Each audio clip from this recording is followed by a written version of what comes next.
Hello, everybody. Welcome back to Plan B TV News, Gist, and Blog. I came across this particular video from Arise News, how this guy was trying to defend Tinubu. You know, he was working with Peter Obi from Labour Party. Automatically, when APC won, he come, go grab appointment. I want you guys to watch the video. We'll be right back.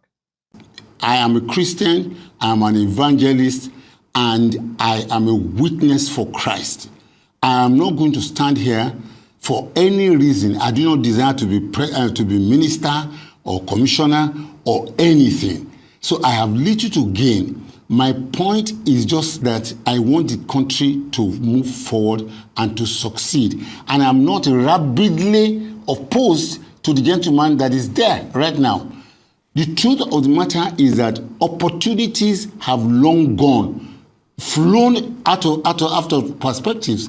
It is now with the pillars that are being laid down that new opportunities are now being created.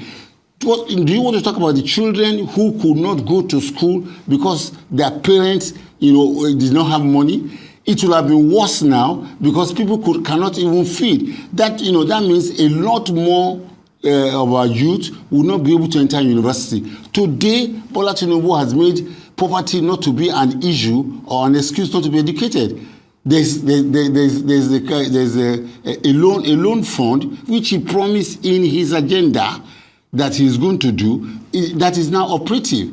There are so many programs for the youth, and there are so many ways there are so many plans to finance them that is currently going on. It will take time, and I know Nigerians are pain. I know, they say T-pain, which means Tinubu pain, but the truth of the matter is that it's not Tinubu pain, it is temporary pain for permanent gain. When there's a reform that is going on, there's nowhere any reform takes place that there are no temporary pains. And, if there are no pains, there are no gains. We must all go through. I remember very well when Ikorodu Road was being constructed. My late brother, Idowu Okukwe, used to live in Okukwe Estate. He got home every day, and his children, he got home at 1:30 a.m., 2:30 a.m. They suffered. It's not just him as a family. Many people on that axis suffered. But today, we drive to the Ikorodu Road in 12 minutes, in 10 minutes, in 20 seconds. A generation paid and suffered for that construction that was done in Metropolis at that time. So, a generation will have to go through some temporary pain so that, generations coming behind and even those who are still alive can enjoy a much more permanent gain. This opposition mantra, the problem with the Bola Tinubu is this. During the election, let me just land, very briefly. During the election, we had 4 major candidates. When you have strong candidates like that, it is difficult to amass enough votes to be able to have a majority. The Bola Tinubu administration came in with about 35, 36, 37% total votes. So those who are in opposition, who have lost, who are Africans by nature, who are bad losers, are those who are fanning this ember of criticism, of not doing well, of saying that, he has abandoned us. Elections are over, Charles. Nigerians must go back and let us look at the governance. Let us critically, unbiased and unprejudiced, look at what work is being done. Who is our savior? And according to this question they were asking Senator Aberibe, they asked, do you think if Peter Obi had won that election, would he have done something different? Do you think Nigeria economy would have been different from what it is now? He clearly stated that Nigeria would have moved forward and even far 100% better than it was since 1999. And I want you guys to watch the video. Their policies and policy directions, does it give you a sense that we are headed in a direction for good? No.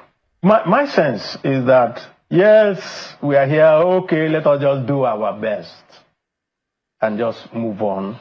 If I come like I've come today and I said, I think that we need to tweak it a little, then they will start shouting, oh, you're against the government, oh, you're an opposition, so we don't expect anything better, this and that. You know, that is exactly what we think. My sense, really, is that just like a few other people have said, I do not think most of the policies of this government were well thought out. Usually, when you have a policy, you will know, okay, this is the time lag before it takes off. These are the things that may go wrong. These are the other areas, and this is how we course correct.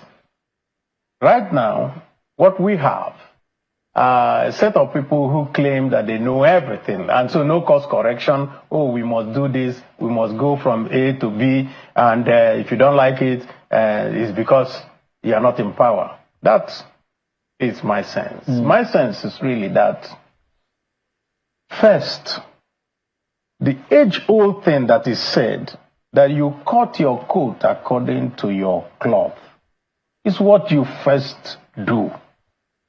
You don't live as if you are still in the 70s when we had surplus money and didn't know what to do with it. Is that what is happening right now?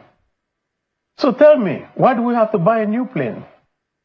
Why do somebody even wake up and now say, oh, even the one that the vice president is using is not good, we need to buy another one? Why do we have, I mean, there are so many things. But you and your colleagues approve all of that. Well, you were in the National Assembly when all of that was I going am on. in the National Assembly, but I can tell you for a fact that nobody, quote me, show, nobody brought anything to the National Assembly to say, please approve this for purchase of a new plane.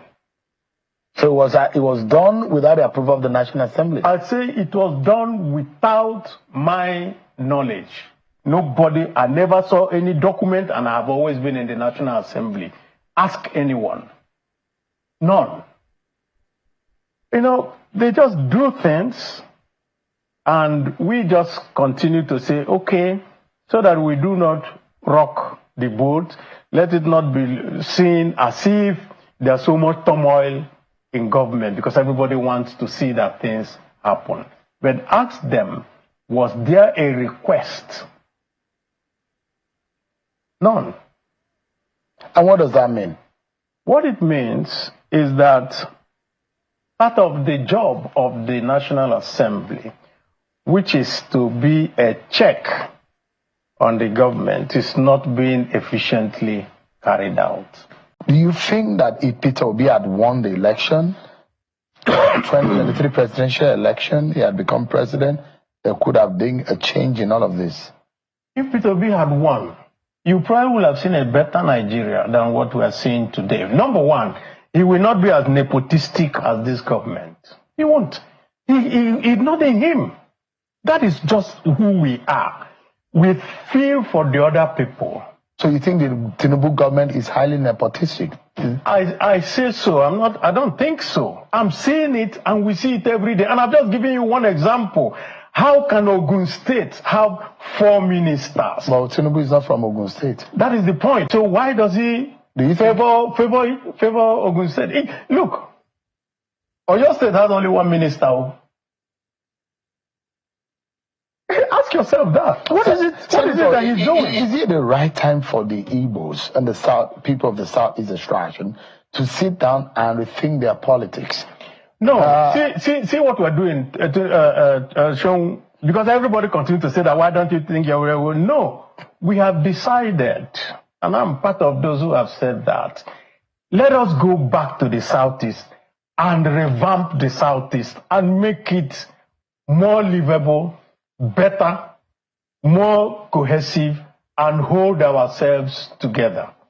Because it's obvious that if we continue to look at whoever comes to be president, to look at us and do right, apart from Obasanjo and maybe Jonathan, I do not think that we have seen that same type of help.